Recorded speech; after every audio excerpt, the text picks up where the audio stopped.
আসসালামু আলাইকুম। কেমন আছেন সবাই? আশা করছি সবাই খুবই ভালো আছেন। আলহামদুলিল্লাহ আমিও খুব ভালো আছি। Welcome to my channel Ruma kitchen. Ruma কিচেনে আপনাদের সবাইকে স্বাগত।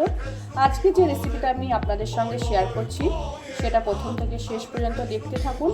আশা করছি আপনাদের খুবই ভালো লাগবে। আর যদি আমার রান্নাটা আপনাদের ভালো লেগে থাকে তাহলে অবশ্যই আমার চ্যানেলটিকে সাবস্ক্রাইব করুন, কমেন্ট করুন এবং আমার পাশে থাকুন।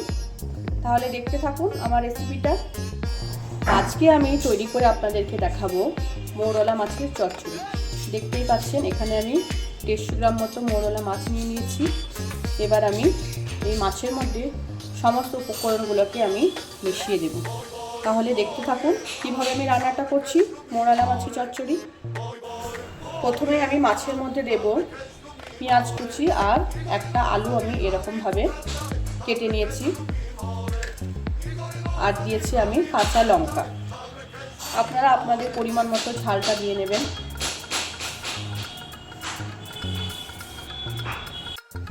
পেঁয়াজ আলু আর লঙ্কাগুলো দেওয়ার পর আমি এখানে পরিমাণ মতো লবণ দিয়ে দেব।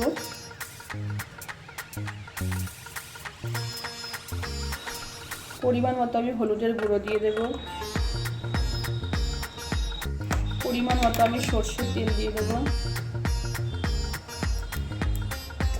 এবারে সমস্ত উপকরণগুলোকে আমি হাত দিয়ে ভালোভাবে মাছের মধ্যে মাখিয়ে নেব।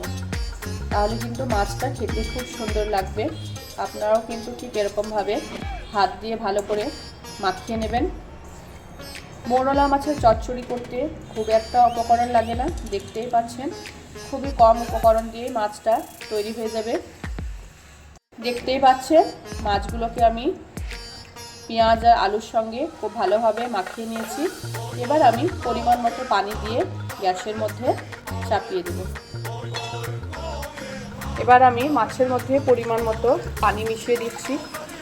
খুব বেশি পানি দেওয়ার দরকার নাই, যাতে মাছ আর আলু পেঁয়াজগুলো ভালোভাবে পানির মধ্যে ডুবে যায়।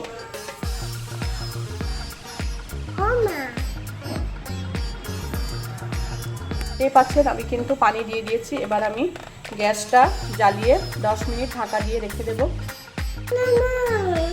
এবার আমি ঢাকা দিয়ে 10 মিনিট মাছটাকে রান্না করব। 10 মিনিট পরে আবার আমি আসছি।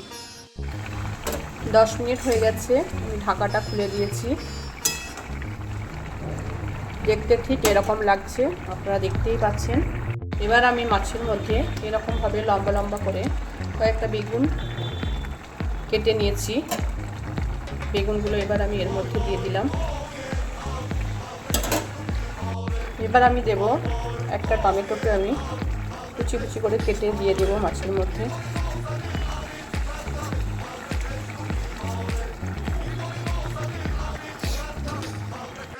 টমেটো আর বেগুনগুলো আমি দিয়ে দিলাম মাছের মধ্যে। আবারও আমি ঢাকা দিয়ে 10 মিনিট রান্না করে নেব। দেখুন আবারও আমি 10 মিনিট মাছটাকে রান্না করে নিয়েছি।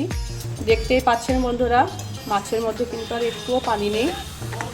মাছের চচ্চড়িটা কিন্তু আমার প্রায় শেষের দিকে। আর একদমই লো ফ্লেমে আমি 2 থেকে 5 মিনিট রান্না করে নেব। তাহলেই কিন্তু বন্ধুরা মৌরলা মাছের চচ্চড়িটা আমার রেডি হয়ে যাবে। বন্ধুরা আপনারা কিন্তু অবশ্যই একবার মৌরলা মাছের চচ্চড়িটা এরকমভাবে রান্না করবেন। আশা করছি আপনাদের খুবই ভালো লাগে। আর ছোট মাছ যারা পছন্দ করেন তাদের তো খুবই ভালো লাগবে। আমরা কিন্তু এই মৌরলা মাছের চচ্চড়িটা খেতে সবাই খুবই ভালোবাসি। তাহলে বন্ধুরা দেখে নিলেন কিভাবে আমি করে দিলাম মৌরলা মাছের চচ্চড়ি। বন্ধুরা মাছটা কিন্তু আমার একদমই হয়ে গেছে। এবার কিন্তু আমি মাছের ওপর দিয়ে একটু ধনেপাতা কুচি ছড়িয়ে দিচ্ছি। তাহলে কিন্তু খেতে আরও সুন্দর লাগবে। এবার আমি গ্যাসটা বন্ধ করে দেব। মাছটা আমার একবারেই কমপ্লিট হয়ে গেছে। আপনারা কিন্তু অবশ্যই একবার এরকমভাবে মৌরলা মাছের চচ্চড়ি করে গরম গরম ভাত দিয়ে খাবেন। আপনাদের কিন্তু খুবই ভালো লাগবে।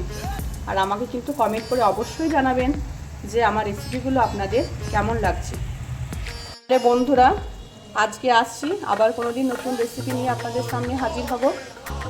খুদা হাফেজ, সবাই ভালো থাকবেন।